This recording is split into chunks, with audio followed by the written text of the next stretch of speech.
Now, I would like the audience to welcome the key speaker of today's session, Professor Ajay Kumar Chauhan sir, who is serving at Research Shiksha, New Delhi.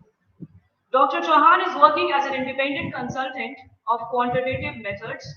He has been working with several premier B schools in India. With 25 international research papers and 3 books, he is a well-known trainer of data science and analysis and has conducted more than 500 national and international training workshops on topics like financial econometrics, time series analysis, business research methods, and many more topics related to research. Along with this, he is also having international exposure of teaching econometrics. It is indeed a pleasure and an honor to have Professor Chauhan with us. Without much delay, I request Professor Chauhan to take on the session and engage the audience who are very eager to hear from you. Meanwhile, I also request the audience to post any query in the chat section, which will be later answered during the question and answer round. Good morning to all of you. The topic which is given to me is scaling and measurement. And so let me start the session. So in today's session, I will cover different type of scales. I started with the nominal, ordinal, interval, ratio scale. And I will also discuss the dilemma and the confusions that the scholars are having among these scales. And there are many problems the students or PhD students are facing, or the research are facing in selection of these scales, and how to use these scales in the questionnaire. So that I am going to discuss. Okay, so now I am going to share the screen, and you have to tell me whether it is visible or not. Okay.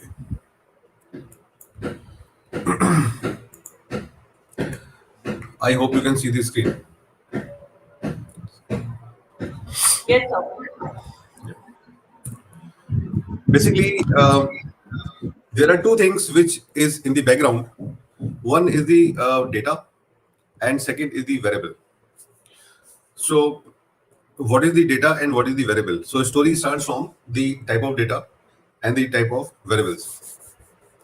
Uh, we slowly and slowly, because we are moving into the research and the data science.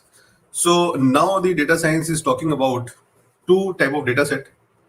One is called structured data set, and second is called unstructured data set.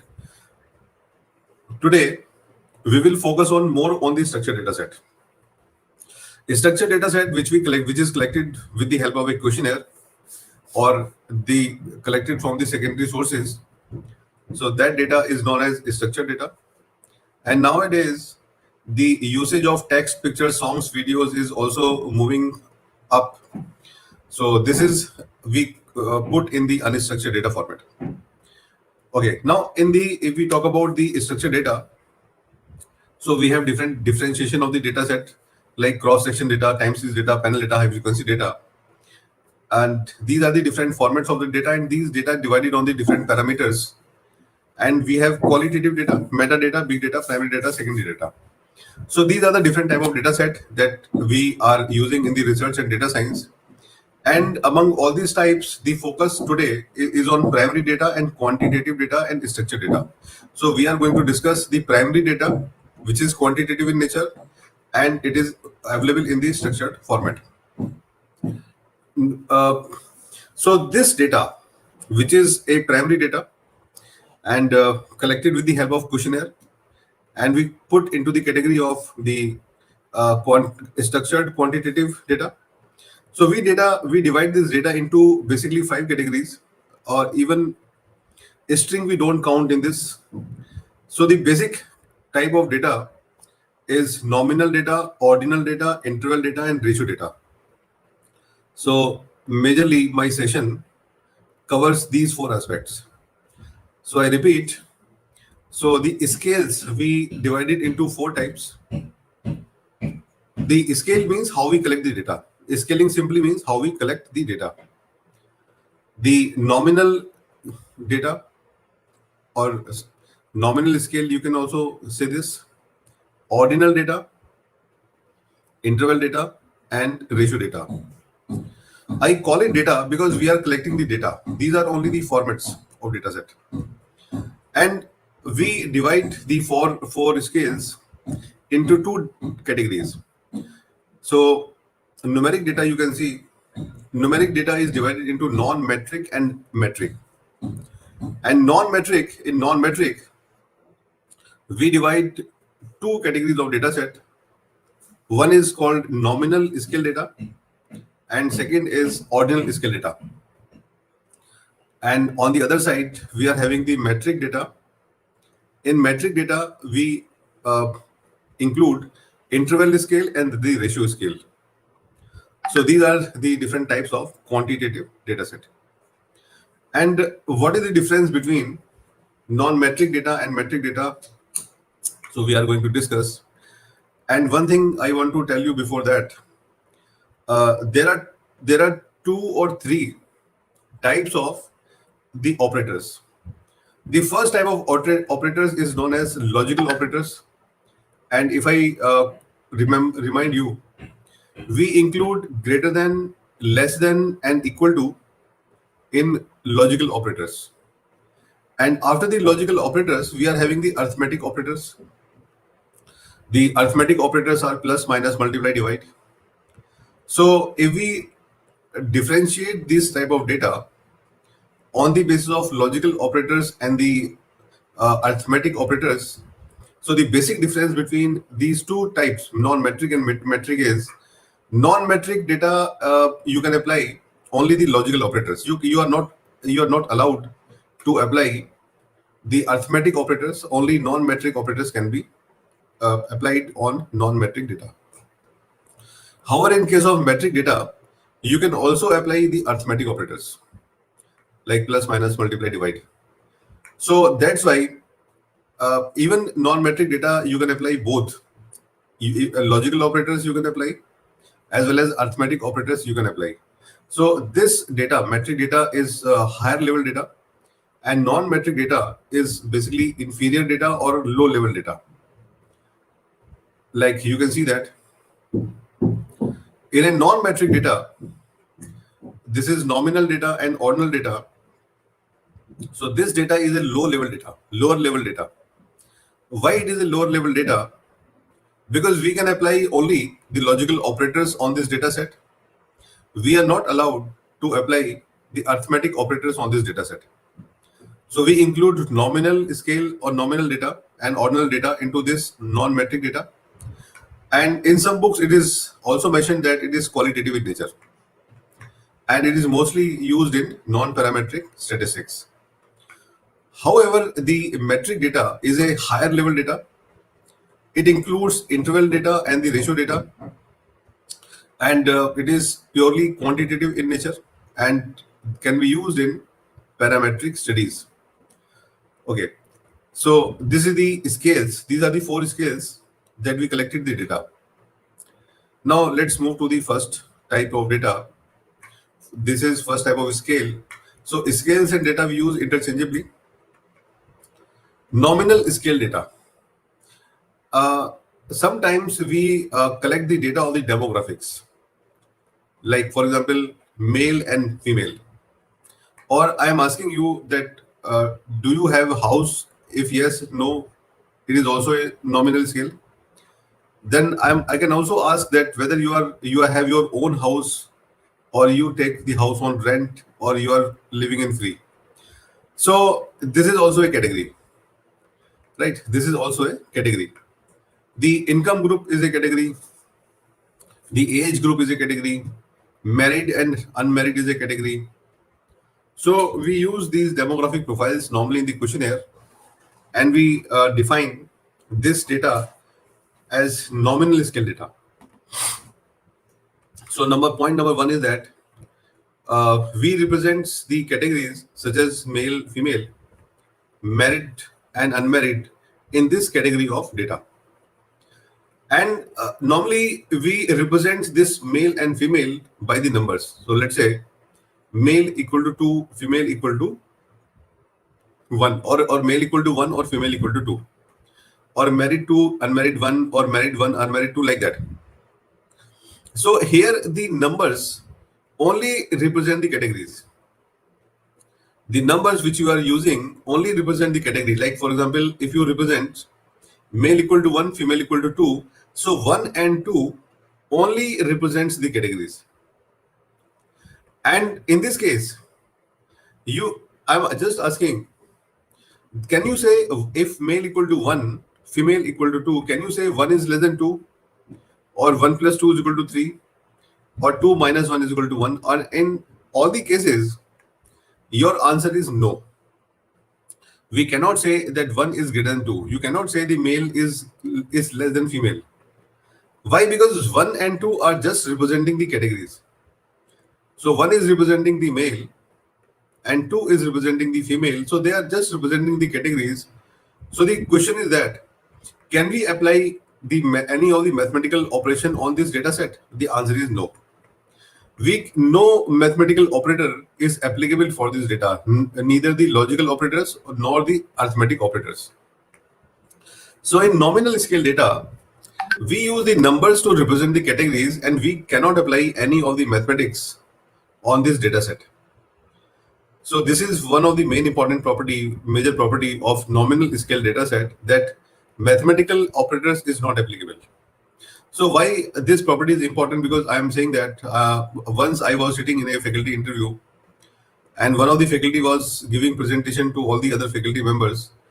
So that faculty members applicant who applied for a post of the faculty show a slide where he calculated the mean of all the demographic profiles. After that slide, there is a hot discussion that how can you calculate the mean of male and female? And after that, his candidature was cancelled because of only this problem. So we have to take care of these kind of variables very carefully. If you have nominal data, you cannot apply any of the logical operators on the data set. So what we can apply? The question is that what we can apply then? So we can apply the frequency distribution and the cross tabulation. And any test which is based on cross tabulation or frequency distribution is applicable on the nominal data. Like for example, chi-square. Chi-square is a test which is the most popular test used on the nominal data. We cannot use chi-square on scale data, interval scale data or ratio data. Chi-square is only applicable on the nominal scale data. So 3 tests I mentioned in this slide, in which you can apply the test on nominal data. One is frequency distribution, and second is the cross tabulation, and then we have the chi-square. So these are the most popular tests which we apply on the nominal scale data. And whenever you see any questionnaire, in that questionnaire you can see the demographic profiles. So these demographic profiles are example of nominal scale data. Now in the nominal scale data, many people ask me, sir, can we say the age group is a nominal scale data? Can we say the income group is a nominal scale data, or it is not? The answer is yes. The answer is yes. There is a confusion that whether the age group or the income group is a nominal scale data or not. So my answer is yes, because I have not seen any single paper in this world where the ordinal tests are applicable on these data set. I always see in almost every 100% of the papers, they treated the age group and the income group as a demographic profiles and as treated as a nominal scale data, and applied the techniques, those techniques which requires nominal data for the analysis, like ANOVA, t-test. So in all these tests like ANOVA test, t-test, and other tests, the treatment of the data is nominal. So they are using the age group and the income group for using these tests.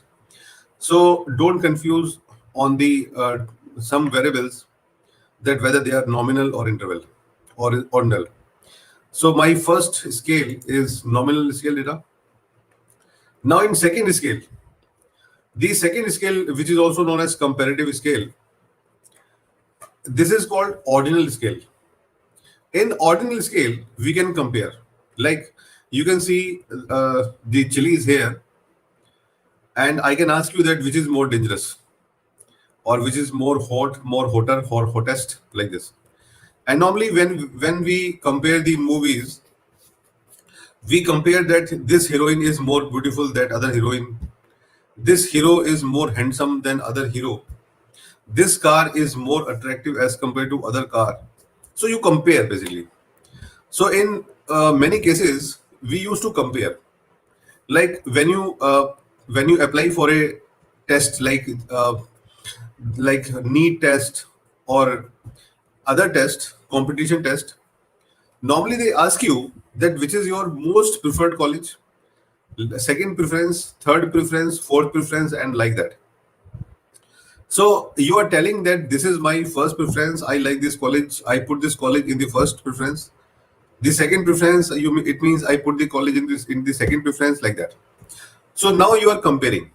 You are comparing, right? So when you compare the objects and say that this is better or this is greater, so this kind of data is known as ordinal scale data. So comparison comes into picture that. So that's why this scale we put in the comparative scales. And this scale is also known as ranking scale because we are ranking. Like assume that you are sitting in a interview and there are four applicants in the interview, right? So I have seen this many cases. Uh, After taking the interviews of the four people, then the panel discussion, and the panel discuss like that which is the most suitable candidate for the job. So you have four choices. There are four applicants for the job, and you are thinking that which is the most suitable applicant. So you gave the rank one. So for any candidate, you gave the rank one that this is the most suitable candidate. So first we offer the job to that person, and if he denies, suppose the person denies, then we transfer the offer to the second most suitable, like that. So when you give a rank, that this is the rank one, rank two, rank three, this is known as the ordinal data. Like for example, if I ask you, you are going to buy a car, and you have three choices: BMW, Mercedes, and Honda. So which car is your first preference? Which car is your second preference, and which car is your third preference? So you can say that BMW is my first preference, so I put one to the BMW. So Mercedes is my second preference, so you put two on the Mercedes and three on the Honda. So you say that one is first preference is BMW, second preference is Mercedes, and third preference is Honda, and you can put the preference like this. So here you are saying that the one is more important as compared to two. Two is more important as compared to three. So we can use greater than, equal to, less than, three signs we can use on the ordinal scale data. Okay, so in simple language, we can apply the logical operators. So we are having three logical operators: greater than, equal to, and less than. So these operators can be applicable for ordinal variable. And you know that whenever we apply equal to, greater than, less than, it means we are comparing. Now, another example I'm giving you, there is a CGPA concept in most of the management schools. So a student is assigned the CGPA in the scale of 1 to 10, and we can say any student who is getting the CGPA of 9 better than other student who is having the CGPA of 8. So we are using the greater than sign in this case. So this is also example of ordinal scale. So where this scale is used, this scale is used for measuring the preference of the customers. So many times I have seen that the company asks the which product you prefer. Right? For example, if you want to buy a bathing soap, so which soap is your first preference, like that. So preference of consumers can be measured using the ordinal variables. The greater, okay. Now this one of the problem in ordinal scale. One of the problem in ordinal scale is that they have order, but the interval between scale points may be uneven. Right. So what is the meaning of it? Like I'm telling you. Suppose you are in the market and you are feeling thirsty, right? And you are looking at the options, and you found three options of for satisfying your thirst. These are soft drink and the juice and the water. Now, if I ask you that which is your first preference, you may say I would like to go for soft drink. Then, if soft drink is not available, then I would like to go for a water. And if water is not available, then I would like to go for a juice. Now, if I ask you how much you prefer soft drink over the water, okay, you can tell me maybe 50%, 60%, 70%. This is just your idea. Let's say your answer is that I prefer soft drink more by 60% as compared to water. Then I ask you, okay, can you tell me how much you prefer water over the juice? You say maybe 20%, 10%. So this difference is not equal. This difference, the difference between the preference is not equal. So this is uneven, right? The percentage by how much you prefer soft drink over the water, that percentage is not equal if you compare the water over the soft drink, right?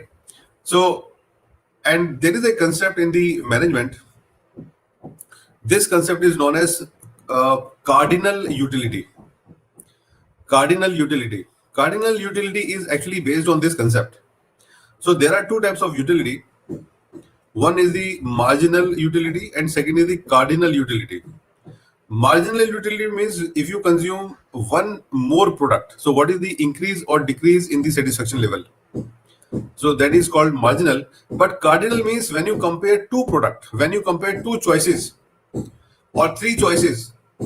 So the amount where the first choice is preferred to the second choice is whether it is equal to whether your preference to the second product over the three product is same, right? So the cardinal utility is never be equal.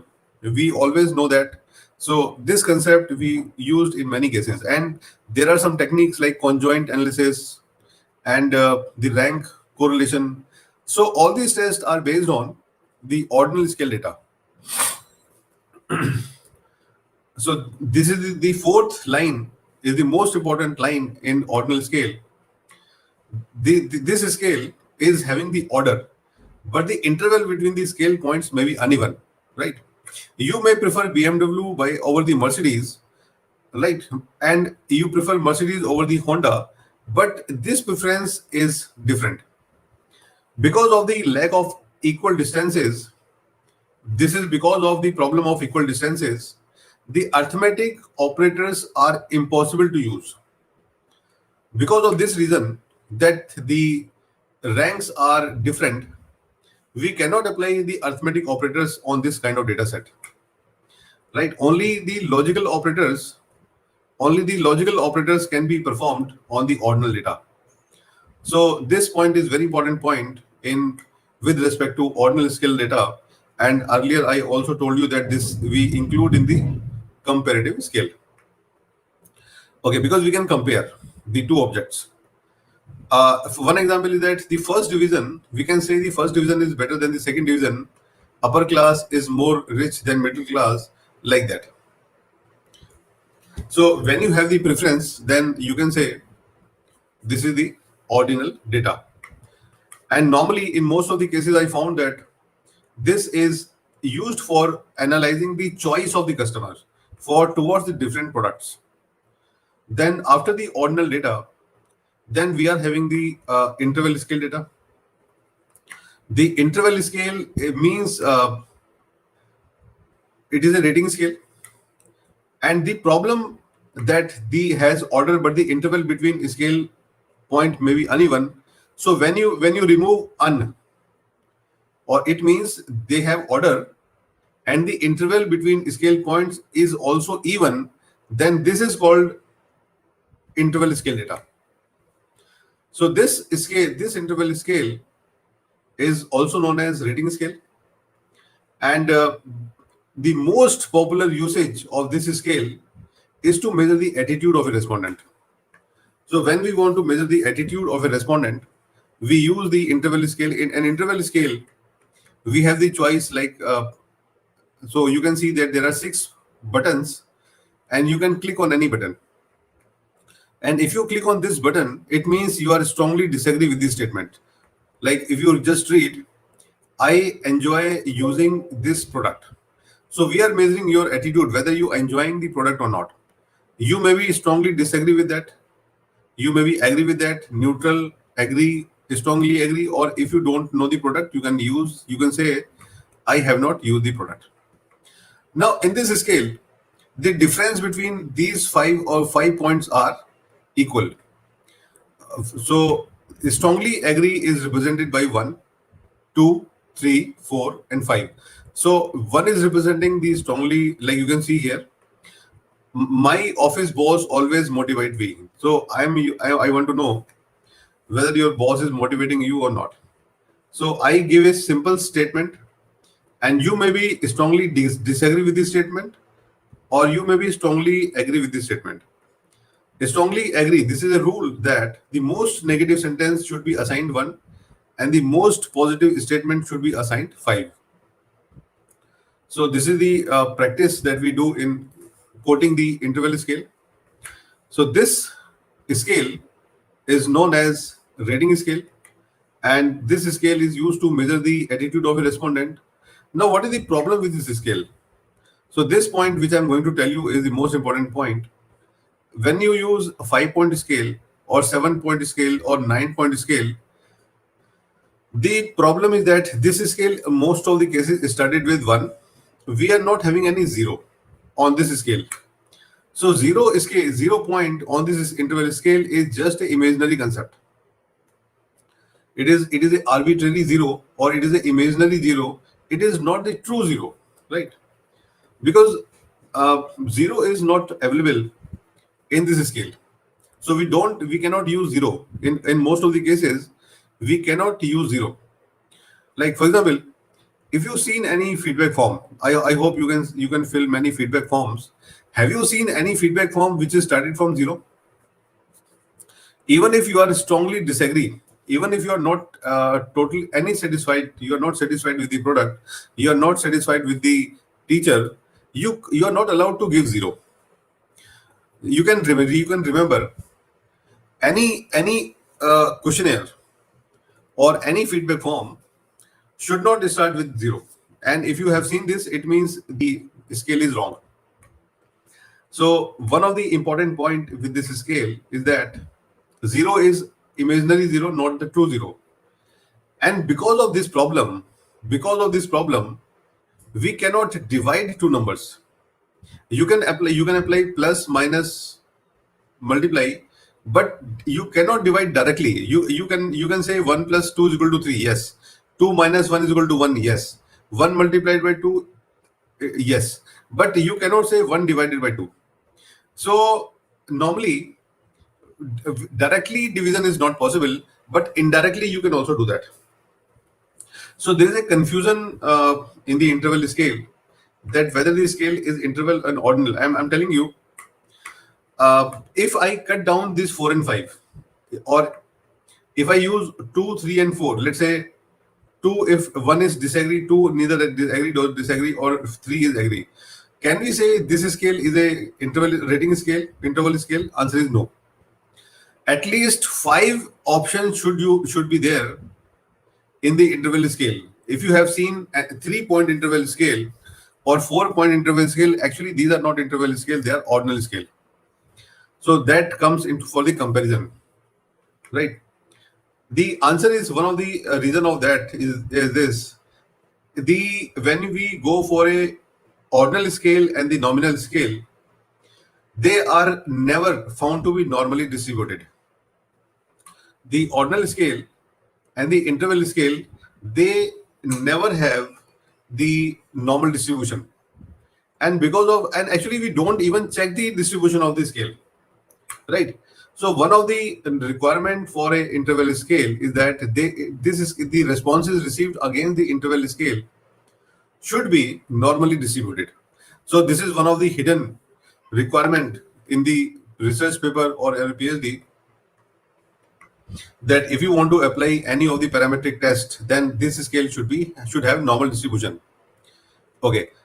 Now, today we can apply the higher level statistics on the interval scale also, like you can calculate the mean, you can calculate the standard deviation, correlation, t-test, regression, factor analysis. So you can apply all these tests on the interval scale. But the requirement is that you must have minimum 5-point scale or more than that. You can have 7-point scale, you can have 9-point scale. Here there is a confusion, and I faced this question many times. In most of the books, they assume that the 5-point Likert scale is not an interval scale; it is an ordinal scale.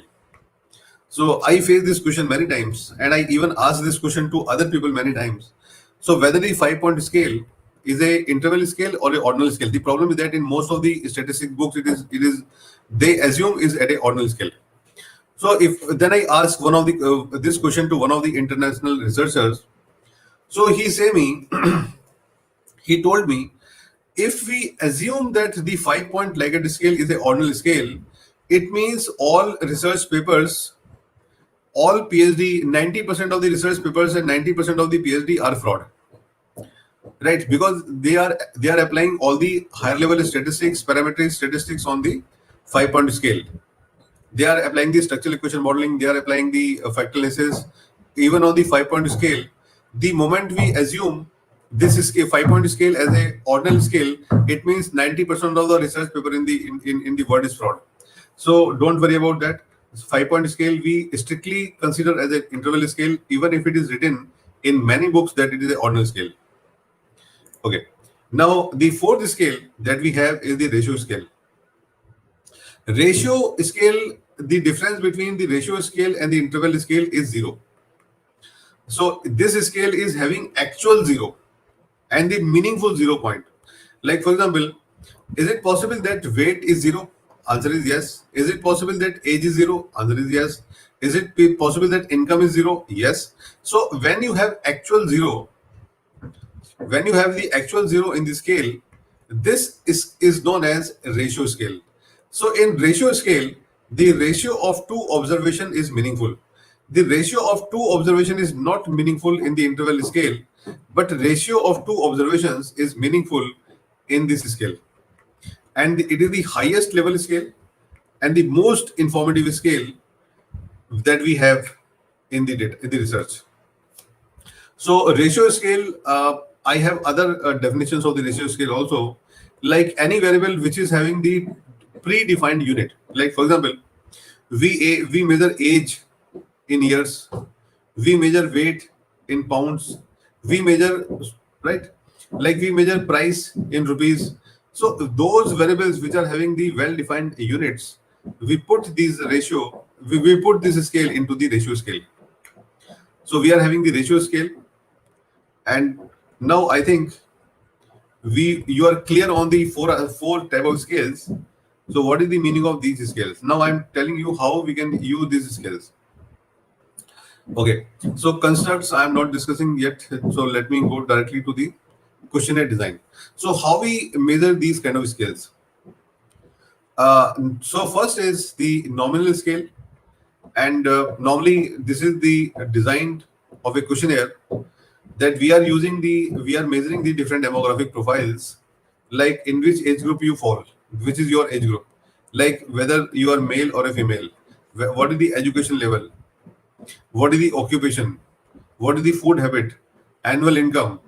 And I'm telling you, in most of the research papers, I have seen these statements, these variables as a nominal scale, right?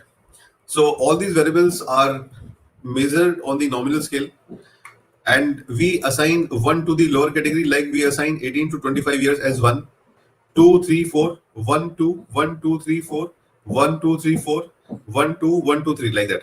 So we are assigning the numbers to the different subcategories of the demographic profile.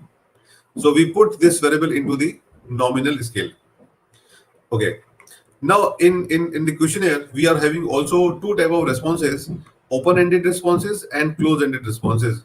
So when we put open-ended responses where you ask why, how, when, what, where, we put them into the qualitative aspect, and this is quantitative aspect, nothing more than that. And in this questionnaire, you can see that we are using the 7-point scale. So this scale is called 7-point scale, and this scale is required to be normally distributed. Okay. Sometimes we ask the fixed alternative question. Answer is yes and no. Like I'm asking you, do you have car? Yes and no. Do you have housing loan? Yes and no. Do you have your own house? Yes and no. So these type of questions is considered to be nominal scale, and or we also say it is a dichotomous alternative questions. So this is also one format of the asking questions. And now, yeah, now you can see that we are asking you. So in which instrument you are currently invested? So it is a comparative scale because we are comparing the different options, right, from customer point of view. So if he invested in the mutual fund, it means he preferred mutual fund more than the other options. Suppose somebody say no, I don't have equity shares, so it means he is not preferring to invest in equity shares. So we can identify that which investment option he prefer, which investment option he do not prefer, or even if we calculate the total preference of each option, so we can analyze the total population whether which option is more preferred by the different people. Okay. Similarly, this is a frequency distribution. It means I'm asking you how frequently you purchase chocolate. Like normally, when we conducted the research on purchase behavior, like from how frequently you buy the organic food, how frequently you buy the chocolates. So here we want to analyze that what is your frequency, and this frequency can be compared. Like if you frequently buy chocolates as compared to sometimes, it means you are preferring the chocolates more than others. So this is also a option to analyze the preference of the customers towards a product. Then we have attitude rating scale. Now all the attitude rating scale comes in the interval scale. I am telling you. So all the attitude rating scales comes in the category of the interval scale. Attitude we divided into three categories: cognitive attitude, affective attitude, and behavioral attitude. And simply I defined these attitude in three categories. Affective attitude means what is your emotion or feeling towards an object. Cognitive means knowledge and belief, and behavioral means your purchase behavior, your intention, right? So you know that in theory of purchase behavior, we measure the attitude and the purchase intention. So all the variables comes in the attitude. So the interval scale is designed to capture the attitude of the customer or the respondent. Now I'm telling you different type of scales that we are using in measuring the interval scale. So this is the most popular scale in India, 5-point scale, and very dissatisfied or very satisfied, or highly disagree, strongly disagree to strongly agree, right? So we measure the satisfaction, we measure the quality, we measure the agreement of the respondent against the five options, right? So these are the five options you provide in front of a statement. Okay. Now something I want to tell you. In India, I have seen this scale as very popular scale among the researchers. And when I ask them that why you are using the 5-point scale, the answer is that my guide told me. Okay, so I had a discussion with one of the research scholar, and I was asking you which scale you are using. So he said that I want to measure the service quality of a restaurant. Okay, so the researcher was interested at the time to measure the service quality of the restaurant. Okay, so then I asked him which questionnaire you are using. So he told me that I'm using the questionnaire developed by Parshuraman, Dr. Parshuraman. So Dr. Parshuraman developed the scale of service quality in 1990, around 90s. Okay, so then I asked the candidate why you are using the 5-point scale, because the questionnaire was developed on 9-point scale. Originally, the Parshuraman developed the scale on 9-point scale. But when that scale comes to India, it is measured now on 5-point scale everywhere. So I asked the researchers why you are using the 5-point scale when the scale is developed actually on a 9.9-point scale. So there is no answer. So then I asked the researcher, okay, do one thing. Find out the research papers which is using this scale. So find out the different research papers which is using the service quality scale developed by Parshuraman, and divide your research papers into 3 categories: A star, A and B. And I don't believe in C category and below. So I asked him to make the category of the research papers in the literature review which he consulted. So first of all, tell me how many papers who are in A star category, they are using the 7-point scale or 5-point scale. So when he do this exercise, he told me, sir, more than 80% of the papers, they are using the 7-point scale in measuring the service quality. So then I asked him, then when the most top quality papers are using this 7-point scale, so why you are using the 5-point scale? Right? When the top researchers in this world, they are preferring to use 7-point scale, why you are using the 5-point scale? So he said that my guide is willing to do that. So now then I told him, so that go to the guide and tell that I find out at least 15 A category research papers who are using the 7-point scale, and no paper I found in that category which is using 5-point scale. So I am going to use the 7-point scale. So this 5-point and 7-point scale is a huge debate in India. Okay, why I am telling you this debate? Because if you collect your data on a 5-point scale, the chances are only less 40%, 30% that your data comes normal. There is a more than 60% chance that your data will not come normal. I am telling you why. Because when you actually go to the pilot survey and you ask this question or any question of this type, I am telling you, your 80% of the candidate will click only on the 4 and 5. And I have tested this many times. Like I am asking, yeah, how satisfied are you with the high speed performance of your Mercedes? I am telling you, if it is not even Mercedes, if it is any Maruti also, so 80% of the customers will click on very satisfied and somewhat satisfied. They will not click on the last 3. So what this problem is very common problem in India, that most of the customers, they prefer to click on higher side, 4, 5, 4, 5, 4, 5, only 4, 5. So when you get this type of response, only 4 and 5, I'm telling you, your data is not normally distributed, and you cannot apply any of the parametric test on your data set. So that's why. And second problem that I have is that when you calculate the reliability and validity of the questionnaire, 99% of the chances, 99, I'm telling you 99. The 99% of the chances is that the discriminant validity is absent. Your scale will not have the discriminant validity, right? Because I have handled more than 1,000 data sets, and in 99% of the cases, we have to manipulate the data, because in the original data, the discriminant validity I never found. The third problem is that this type of scale will give you high level of common method bias.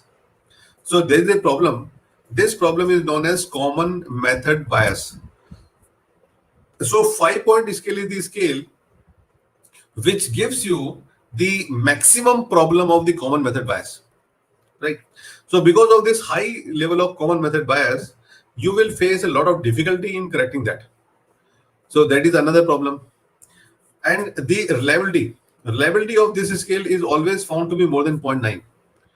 Always, because whenever somebody gave me the data and whenever I calculated the Cronbach alpha from that, so I always found that the Cronbach alpha is more than 0.9.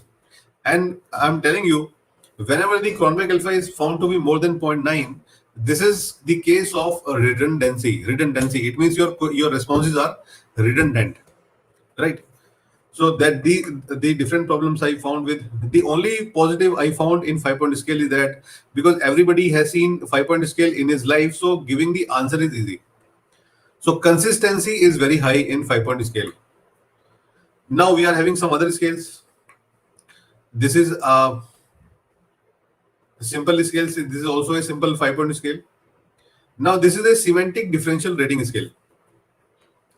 Semantic differential rating scale.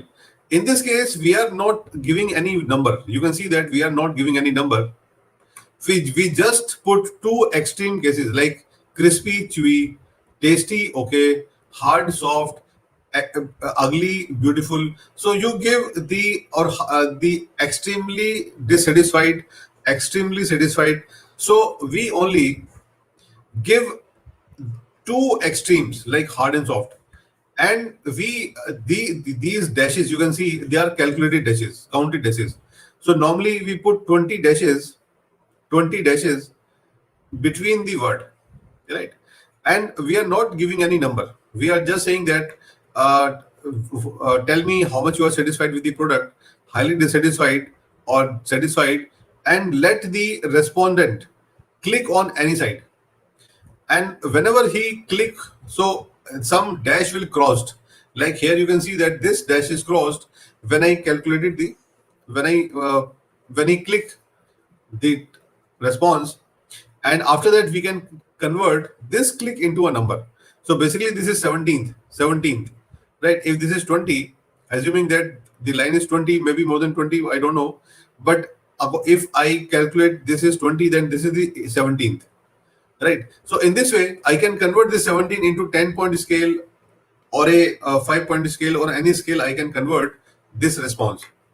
So this is also a very popular, but in India I have not seen this type of questionnaire actually, but this is popular in some areas. This scale is known as semantic differential rating scale. Then we are having the this numeric rating scale.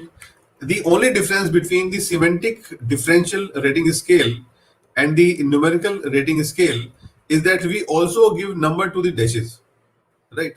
So we always give number in front of the dashes or below the dashes, right? So the customers know that where I am clicking. So like if we click here, so it is between 6 and 7, like that.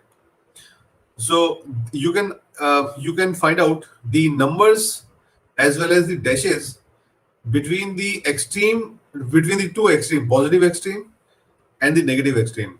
So this is known as numeric rating scale. So then we have constant sum scale.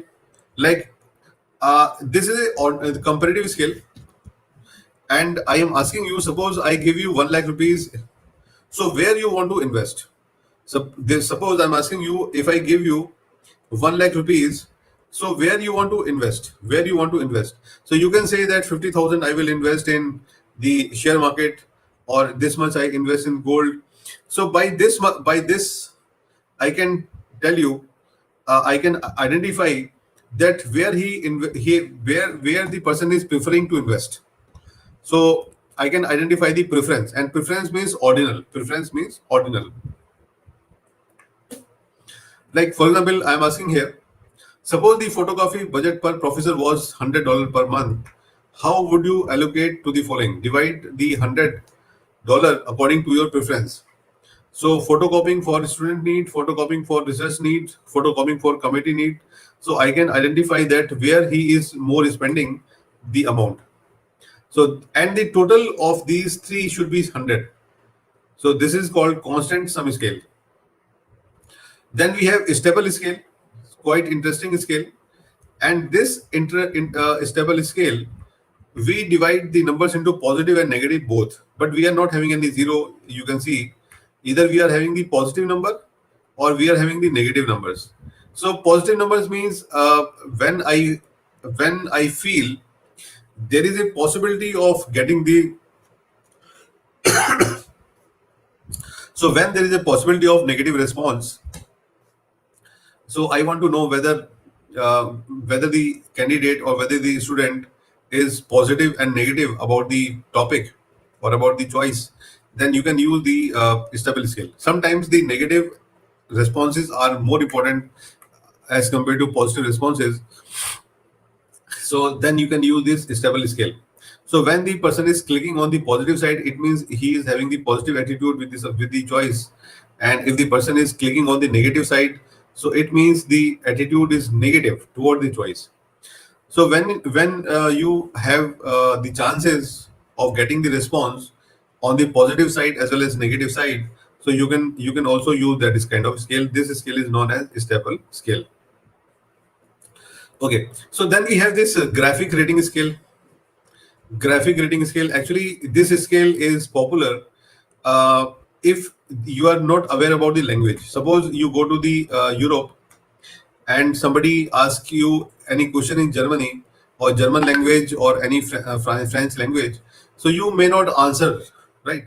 So in or you if you go to a village or rural area, and if you ask any question in the English, they may not answer you. So in that case scale, I have found this scale very popular.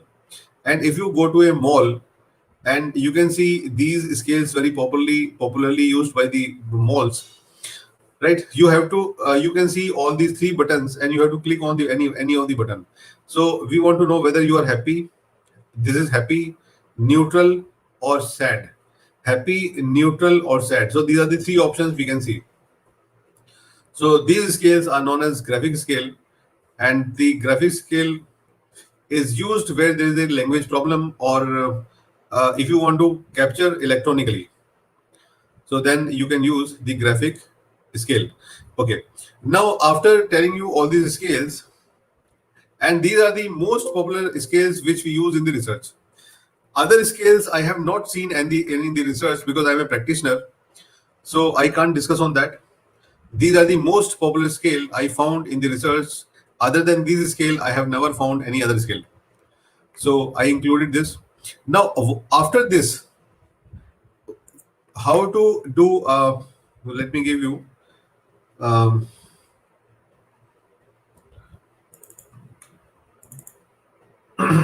so we are going to discuss some more things like pilot testing.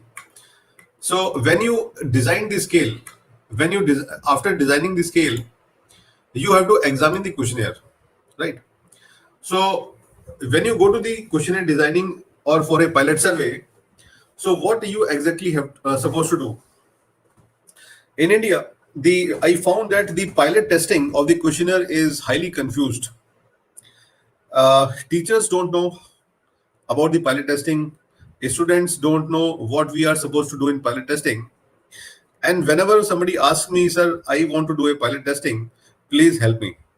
So I have seen many theses published or submitted to the Shodh Ganga, because I conducted a small research that what exactly we are supposed to do in the pilot testing. So I conducted a small research and found that what exactly the researchers reported in the pilot survey. I found that they only reported the mean, median, mode, and standard deviation, minimum, maximum, and Cronbach alpha. Not more than that. So the pilot testing for the PhD scholar means the testing of the questionnaire. So they do the descriptive analysis, they do the standard deviation, distribution, Cronbach alpha. So this is the pilot survey. No. Actually, I took a project from the Singapore University, and they asked me to do the pilot survey. And in the pilot survey, they want to see many things. Like, for example, whether the data is coming near to the normal or not. And the first question, which should be clear, that what should be the sample size of the pilot survey. So what should be the sample size of the pilot survey? And there is a lot of confusion in this question. So I find out a simple answer of that. So count the number of statements in the questionnaire and multiply it by 1.2. This should be the minimum sample size for the pilot survey. For example, if you have 60 questions, 60 items in the questionnaire, multiplied by 1.2, so it comes 72. So you must have 72 sample size for the statement. The reason is only on the basis of degree of freedom. Because in any test, if your degree of freedom is minus, the software cannot apply the statistic.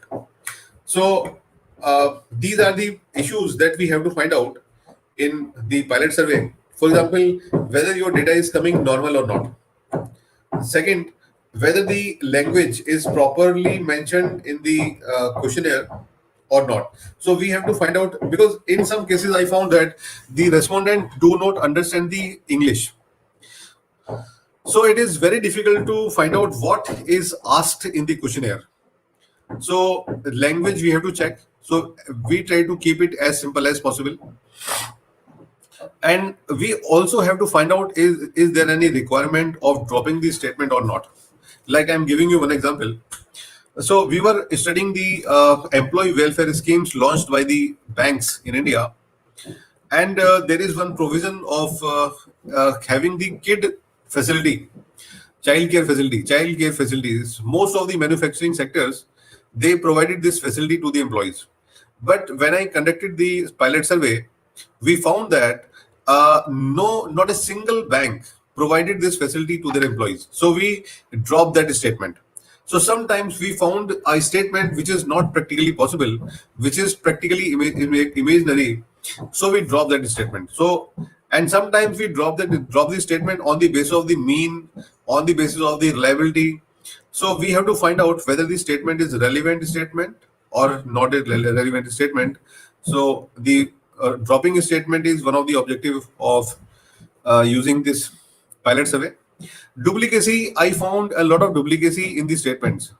Like, for example, in one of the study, we were conducting on the using of the Paytm and the e-wallets. So I found two statements. The one statement is that the processing the payment is faster using these apps. And the other statement was, I save my time by using these apps. So actually, both are having the same meaning. Both statements have the same meaning. So we feel that we should drop one statement out of the two. So in this way, we have to find out whether there is a duplicacy in these statements or not. Are we asking the same thing in two statements? If yes, I think you should drop it. You can drop anyone. So we have to find out the duplicacy problem. Then biasness. Nowadays, we are having a lot of problem in the biasness, because if somebody asks me to fill the questionnaire, and I know that if I sincerely fill the questionnaire, I have to read each statement, I have to understand each statement, then I have to find out the suitable answer. So it takes a lot of time. So when you give your questionnaire to fill to some person, actually 80% of the chances, 80% of the probability is that he will make a tick very quickly. So in this case, what happens? The biasness is very high, because biasness is a tendency of the respondent to give the responses in the higher side or the lower side. So the problem of biasness we have to find out during the research pilot survey. Then you have to check the validity and reliability. Validity is examined with the help of CFA. CFA is a technique, confirmatory factor analysis, which is used to examine the biasness or validity. So validity you can examine. The reliability also you can examine. Reliability is measured with the help of Cronbach alpha. And whenever you do the pilot survey, this is one of the important activity that you have to perform, reliability. There are three types of reliability: inter-rater reliability, test, retest reliability, and internal consistency reliability. So we can only measure the internal consistency reliability in the pilot survey. We cannot measure other two type of reliabilities. And in the internal consistency reliability is measured by Cronbach alpha. So then you can find out, is there any possibility of adding the new statement or not? Or sometimes if your data is not normal, everybody is clicking on the 4 and 5. So then you have to change the 5-point scale to the 7-point scale. So and in addition to this, you have to perform the descriptive analysis, frequency distribution, And nowadays, it is almost compulsory to report the non-response bias also. So the meaning of non-response bias is that if somebody is not interested to give you the response, right? So whether your result will change or not, right? So this is non-response bias. So like for I'm giving you a funny example of this. Suppose you are looking for a business partner or some person for a marriage, right? And you want to ask the other different people that whether he is the right candidate or not. So if they are not responding your question, right, it means it may means that your decision will change if they give you the response, right? So this non-response bias means if somebody is not giving you response, it means some problem may be there, and if he give the response, your decision will change. So this problem is also non-response bias. And how to deal with this problem? Actually, when you decided to collect the responses, you make a list, right? And you provided a questionnaire to the respondents. Some respondents gave you the answer, some respondents say no, that we are not interested in giving you the response, or they will delay your responses. So now the question is that you have to pursue to these people who are not willing to give the responses, and after a long pursue, you may be successful in finding out the responses. So you divide the respondents into two categories. One is the early respondent and second is the late respondent. Then you have to find out is there any difference between the early respondent and the late respondent? And if the difference is significant, it means your data is suffering from non-response bias, right? So in some cases, you have to deal with the non-response bias, right? And after you collected the data and correct the data, after you examine the questionnaire and correct the questionnaire, you have to perform the four aspects in the final data set. So the first is normality, reliability, scale validity, and the biasness. So these are the four major problems that must be examined in the questionnaire. The requirement is that your collected data should be normally distributed. The internal consistency reliability, which is measured by Cronbach alpha, should be greater than 0.7, but it should not be greater than 0.9594. Otherwise, it is known as redundancy. Scale validity should be there. You must have the scale validity, and you must have the biasness. So you must have the biasness you must not have the biasness in the responses. So your responses against the questionnaire should not have these problems, right? Okay. So few other points. This is my suggestion that use 7-point scale, dichotomous scale sometimes, demographic should be there, and you must have some questions to measure the qualitative responses. So these are the open statements. And like, what is your suggestion? Like that, you have to use the non-response biasness. You have to address the non-response bias in the questionnaire, and if you some disclaimer should be there in the questionnaire, like your identity will not be disclosed, like that. So these are the points which I want to discuss in today's session. And now, if you have any problem, you can ask. Thank you so much, sir, for all your valuable inputs on such an pertinent topic. And I have some queries which have come up through the chat box section. So I would request you to kindly address those queries. Sir, our first question is, can we use any correlation for nominal data set? What type of No. correlation can we use No. for nominal data set? Chi-square, we can use chi-square, not the correlation. Thank you, sir. And another question is, we are using discriminate use of averaging in our day-to-day researches. So how far it is sound to use average in statistical analysis? Actually, none of the averages is will test the hypothesis. So after calculating the averages, you have to compare them using the t-test or ANOVA test or other test. So by default, the averages comes into picture. So why to calculate averages separately for this? So I suggest you to make the hypothesis on the averages and then apply some suitable test to compare the averages. rather than simply calculating the averages. Thank you, sir. One last question. Sir, if we are using some adopted scale which has been used earlier, so how can we create it or adopt it in a creative manner for our research? There are two concepts actually. One is adopted and one is adapted. So there are two different concepts: adopted, adapted. So adopted means you are using as it is with no change, but in most of the cases it is not possible. So you have to adapt. Adapt means you have to modify the questionnaire according to the product you are having in the research. So adaptation is more valid as compared to adoption, because maybe it may be possible that your product are different, your the area is different, your sector is different, your country is different. So take the sentences and make a research into this.